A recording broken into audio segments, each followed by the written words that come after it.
Okay, so we might have had some activity already, but we're not sure.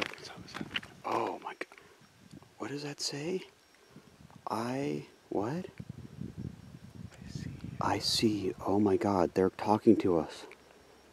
I see you. Do you think we should check out that building? Yes.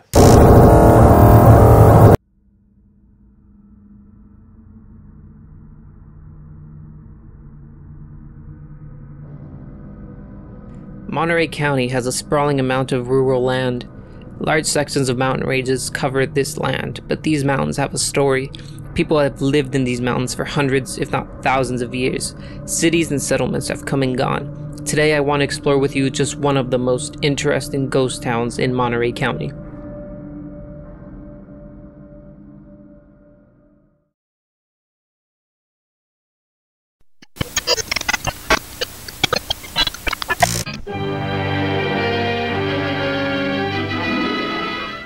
A short section of the 25 miles of mine tunnel at Idria, California.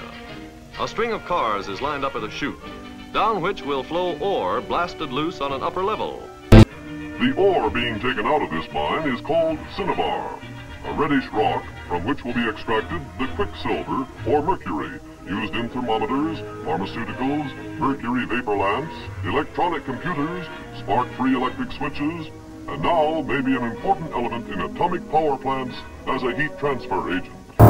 With a possible role in the peaceful application of atomic energy, quicksilver producers can look forward to a bright future indeed.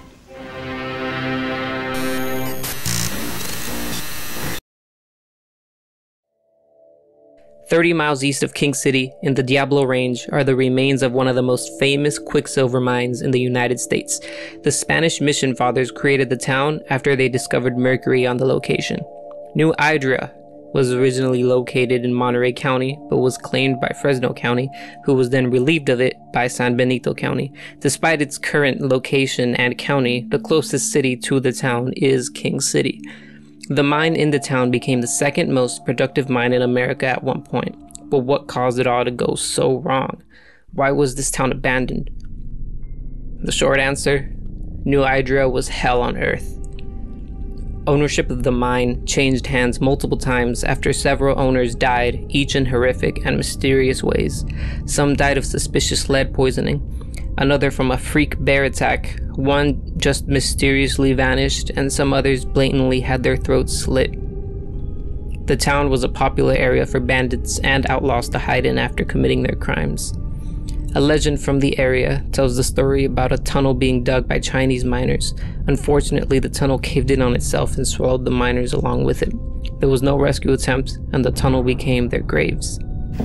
That's a long way down.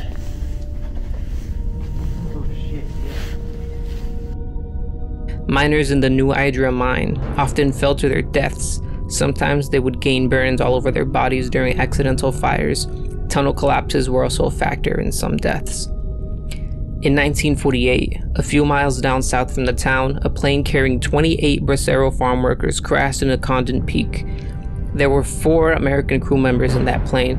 In total, 32 people died. This event is known as the 1948 Los Gatos Canyon plane crash. The 4 American crew members were sent to their families and given proper burials. The 28 dead braceros were not sent to their families in Mexico. Instead, their bodies were rounded up and dumped into a mass grave. The media referred to them only as dead deportees. All of this to say that New Idria had a way of attracting tragedy.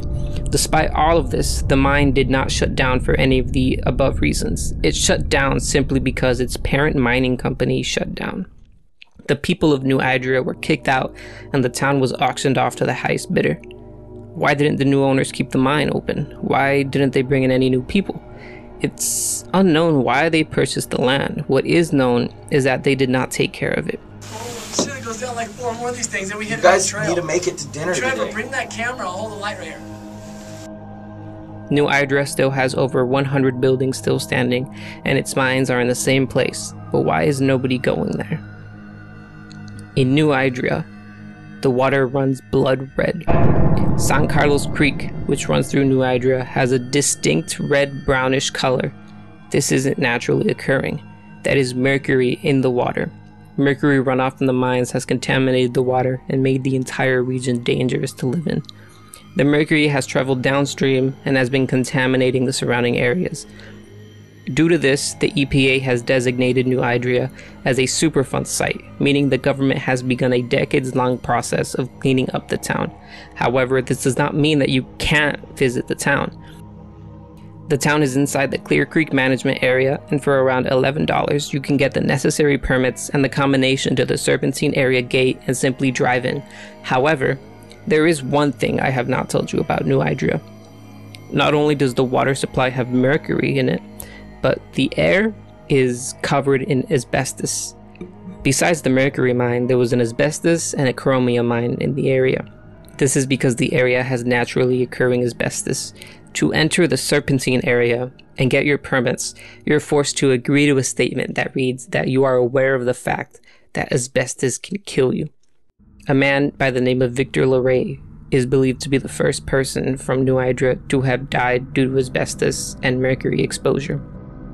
This ghost town remains abandoned for a reason. There are no records as to how the last miners of New Idria died. Asbestos can take 20 years to develop a nasty form of cancer called mesothelioma. If you choose to visit New Idria, make sure you're ready for anything to happen. Many say that they won't go there without a handgun. Others say that the town has an aura of darkness and dread. People who have gone to the town say that they felt like they were going to die for whatever reason. They have said that leaving New Idria filled them with the most relief they had ever felt. This is not a place you should mess with. Visiting is not for the faint of heart. I tried to visit New Idria not too long ago with a friend. We were unfortunately blocked off by a landslide. Even from that distance, a feeling of dread filled my body. The closer that we got to New Idria, the less we started seeing wildlife. The suicidal squirrels that ran out in front of our car suddenly stopped appearing. There were no birds in the sky. It was almost like the animals knew this place was no good. The dirt was differently colored, like an alien planet. The plants were dull, and the mountains were a bright white color. Dead trees littered about with no leaves in the middle of August. Something followed me home that day. I felt it. That's my warning to you. Don't go to New Idria. If for some reason you want to see it for yourself, I've put information in the comments down below on how to visit. Thank you for watching. Have a good night.